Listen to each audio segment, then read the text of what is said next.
Y en estos tiempos y esta semana no podemos decir otra cosa de que el tema es el calor. A donde vayas, todo el mundo está hablando del calor. Hay alerta amarillo hace 2 o 3 días por las altas temperaturas, pero hay un aspecto del calor que va un poco más allá de los que les gusta y no les gusta el calor y que tiene que ver con la salud. Así que de esto vamos a hablar y agradecemos hoy la visita del doctor Julio Saleme. Tenemos consulta y vamos a hablar justamente de este tema. Y como decíamos, desde el punto de vista de la salud, Julio, buen día y gracias por estar aquí en la radio. ¿Qué tal? Buen día. ¿Cómo estamos? Muy bien. Bueno, con calor. Con calor. El calor es el tema de estos días. Tenemos temperaturas históricas para el mes de noviembre y hay una cuestión que es importante y es tener en cuenta cuáles son los cuidados que tenemos que tener para evitar complicaciones en la salud por el calor. Primero hay que diferenciar dos cosas. Una es tener calor, es tener muchísimo calor, estar muerto de calor, que es una situación, ¿no es cierto?, en la que uno puede estar en algún ambiente mal ventilado, o al sol, o abrigado, bueno, por distintos motivos, más allá de que la temperatura ambiente es altísima. Eso es una situación, tener mucho calor. Uh-huh. Que en realidad hace mal tener mucho calor porque uno se deshidrata, pierde electrolitos, pierde sal y pierde agua, sobre todo, se puede marear, se puede bajar la presión, fundamentalmente. Sobre todo eso, bajarse la presión, sentirse mareado, hasta de muchísimo calor y con presión baja uno, digamos, se puede caerse al suelo, ¿no es cierto? Uh-huh. Y otra cosa completamente distinta en la que recurrentemente siempre se habla en esta época es de una enfermedad, un síndrome, digamos, que se llama golpe de calor. Está descrito como un síndrome, que un síndrome es un conjunto de síntomas y signos que presenta una persona que pasa a ser un paciente y un enfermo, que tiene una enfermedad, por decirlo de alguna manera, ¿no es cierto?, relacionada también con el calor, pero lo que pasa es que se descontrolan, valga la redundancia, los controles que tiene sobre todo el cerebro para regular la temperatura del cuerpo. Y entonces aparece una cosa que es fundamental, la fiebre.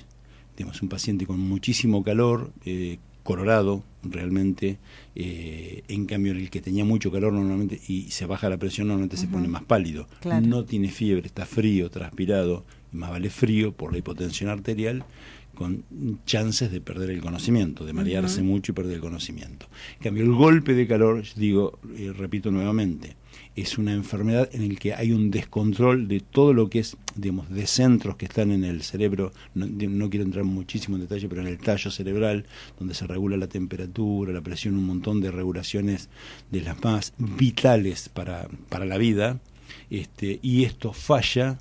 Y ahora vamos a ver el por qué. Uh-huh. Y aparece una desregulación del organismo que lleva a un fallo, puede terminar en un fallo multiorgánico y por supuesto puede terminar siendo fatal el golpe de calor. Uh-huh. No así tener mucho calor, uno claro. digamos, se puede deshidratar un poco. Si no se rompe la cabeza en una caída contra el piso, digo, uh-huh. no puede pasar mucho más que eso, ¿no es cierto? Y normalmente si uno se acuesta, la presión se normaliza y digamos, la cosa se pasaría. ¿Cómo se evita esto no teniendo calor? Claro. ¿Cómo se hace? Uno tiene que estar muy bien hidratado, muy bien hidratado, muy liviano de ropa.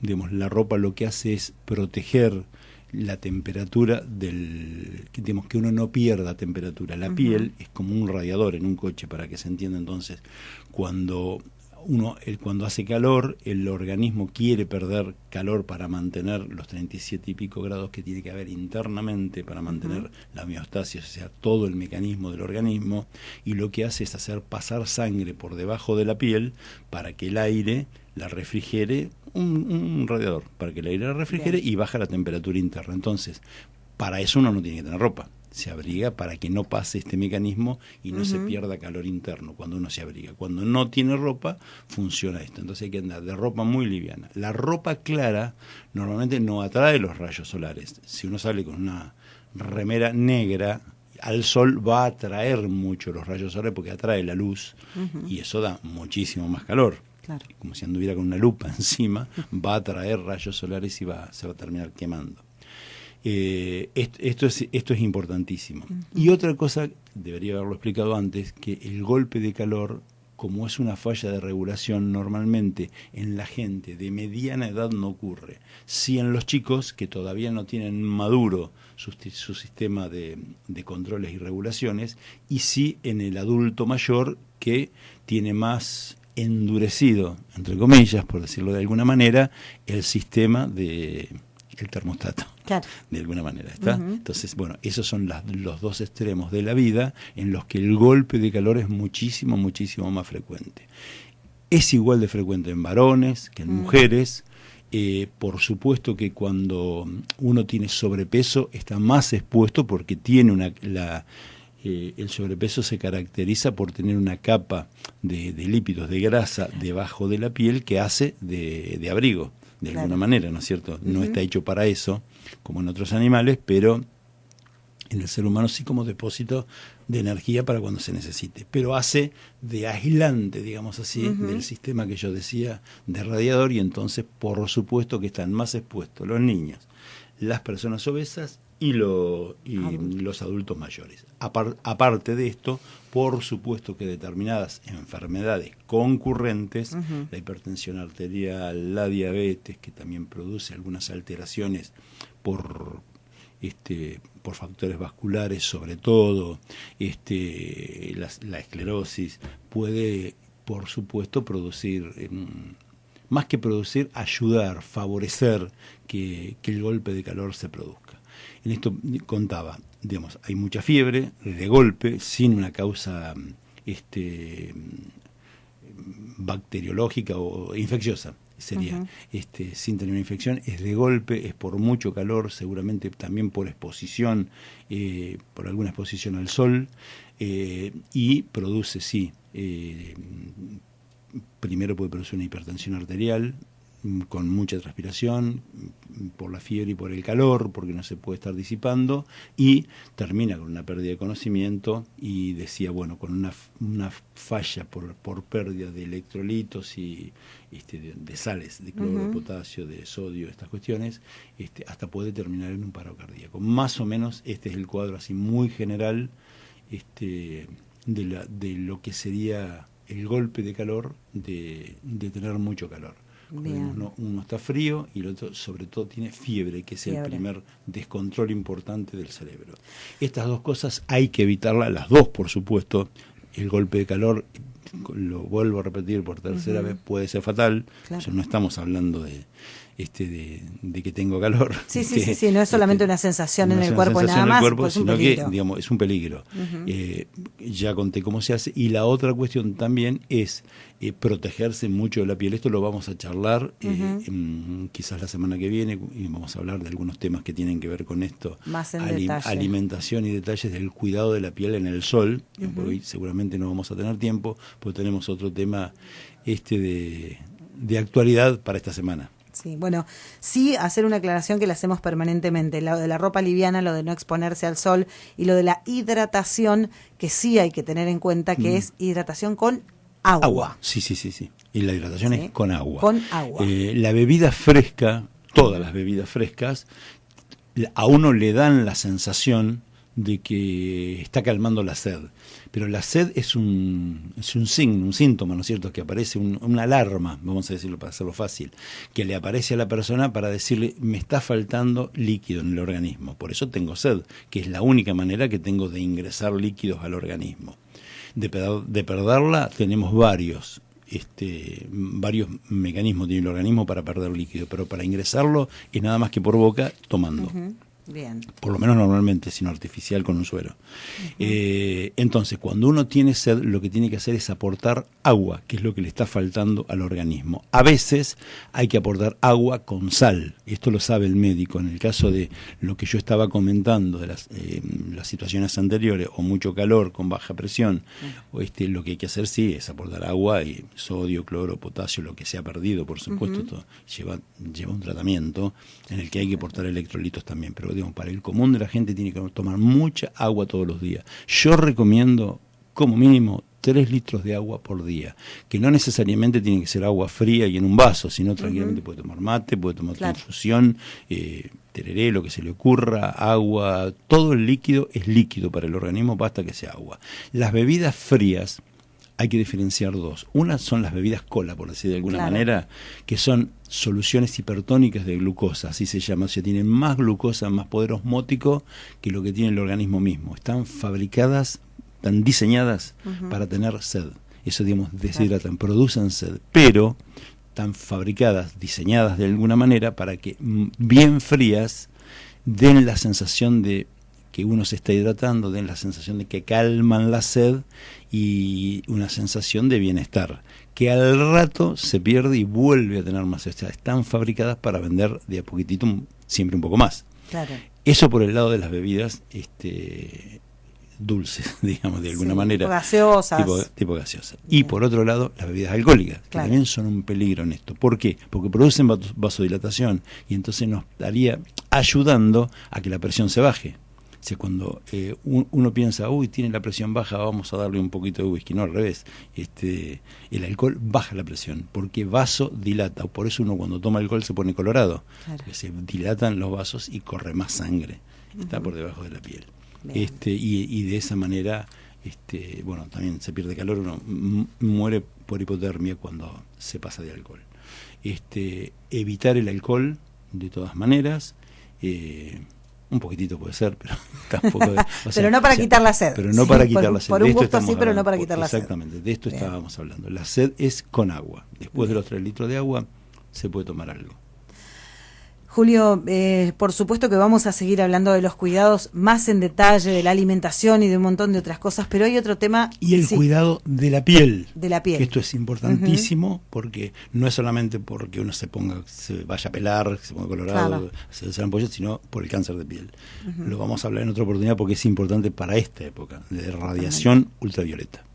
Bien, bueno, vamos a avanzar en ese tema también, pero decía, en los últimos días surgió otra vez la información de que hay países que ya comenzaron a aplicar restricciones por COVID, que hay un incremento de casos a nivel mundial y de manera inmediata la gente reacciona, hay mucho miedo a todo lo que vivimos y recibimos en varias oportunidades, especialmente de gente mayor, la pregunta de ¿es necesaria la 5ª dosis de la vacuna ante esta situación?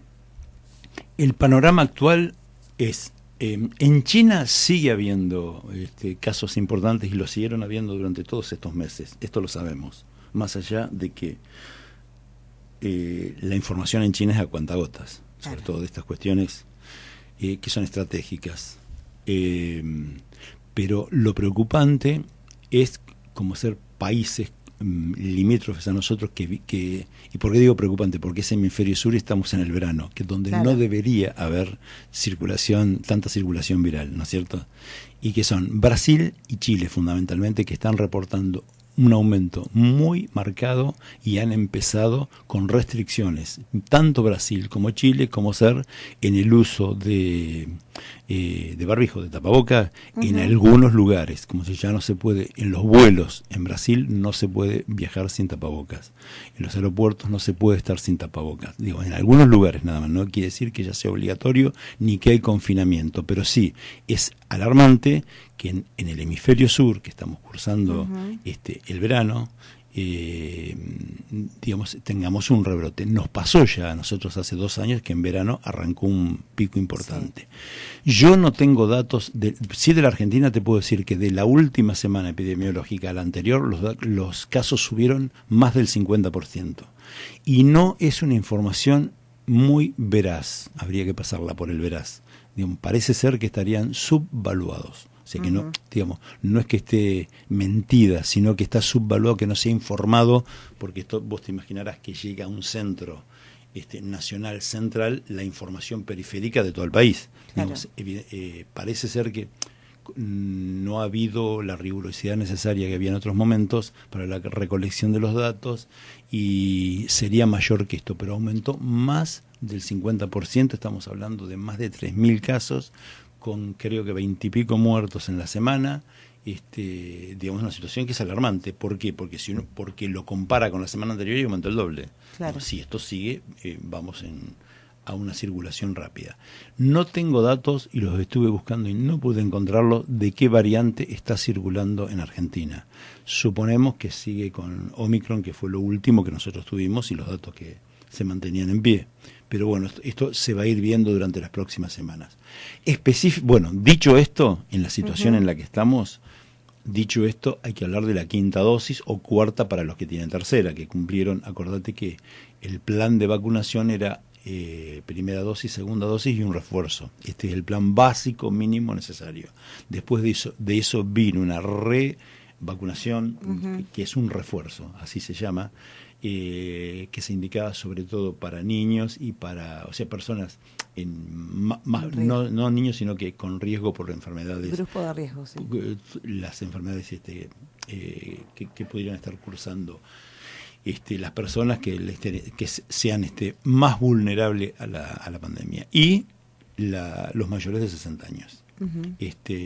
Dentro del otro, recordemos la hipertensión arterial, la diabetes, tumores, cáncer, bueno, todo este tipo de enfermedades respiratorias, como la EPOC, son predisponentes a enfermar gravemente de COVID si uno se llegara a contagiar.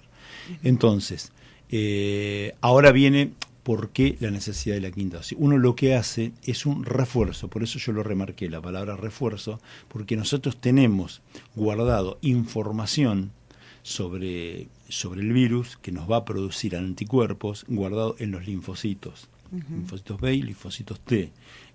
Hay información guardada donde aparece el virus, rápidamente eso se pone a funcionar y empiezan a aparecer anticuerpos circulantes en el organismo, que son globulinas. ¿Qué necesitamos hacer? Como recordar, de alguna manera, reforzar este sistema de inmunidad. ¿Y por qué? Porque se va perdiendo, no es como algunas enfermedades, vamos a poner el sarampión, que uno vacunado deja inmunidad por muchísimos años, diría de por vida. Esto no lo va perdiendo. Y aparte porque se van modificando las cepas y entonces se van haciendo vacunas con algunas alteraciones de los virus que se han encontrado y nos van protegiendo contra los virus nuevos. Ya las primeras vacunas son contra las primeras variantes que ya no sirven absolutamente para nada, porque esos virus no están más sobre la faz de la Tierra, ya han ido mutando y siguen mutando. Entonces, está bueno, sí, para los grupos de riesgo, digámoslo así, y mayores de 60 años, y por supuesto dentro de los grupos de riesgo, personas sanas que trabajan en el sistema de salud, o en algún sistema que estén muy en contacto con muchísimo personal, como ser docentes. Estos casos sí, es conveniente, si tienen la cuarta, dar la quinta, habiendo pasado ¿cuánto? Más de 6 meses. Entonces estamos haciendo un refuerzo, estamos recordándole al organismo que tiene esta enfermedad dando vuelta y que tiene que fabricar anticuerpos. Estamos reforzando y aparte poniendo algunos memoria de algunos, chipeando de alguna manera, si esta palabra existe, sobre las modificaciones, las variantes que tiene el virus, los virus que están dando vuelta ahora. En el caso de Pehuajó, la provincia de Buenos Aires cuenta con vacuna y están permanentemente abiertos los vacunatorios y uno lo puede hacer tranquilamente. Parece que no fuera el momento oportuno, ¿no es cierto? Ahora diciembre por la temporada, porque es temporada de otras cosas, pero no, habiendo el aumento que está ocurriendo y si esto se constata en el tiempo, es necesario ir al refuerzo de la vacuna COVID. Bien, bueno, sin miedo, pero con la responsabilidad de cuidarse, básicamente. Exactamente. Julio, te agradecemos como siempre por estos minutos. Seguramente vamos a estar hablando la próxima semana de todo lo que decíamos. Se vino el calor y se vino con todo este año. Realmente hay que tener muchísimos cuidados, más que otros años, y volvemos, no solamente por la incomodidad que significa el calor, sino por el riesgo que representa para la salud. Perfecto. Bueno, la semana que viene nos vemos. Buena semana para todos. Bueno, el doctor Julio Saleme con nosotros, ayudándonos, como siempre, a cuidarnos, a prevenir enfermedades. En este caso, el golpe de calor, que no es una molestia, es una enfermedad riesgosa que puede llevar a la muerte. Y también hablándonos de la situación COVID a nivel mundial y de las recomendaciones para nuestro país.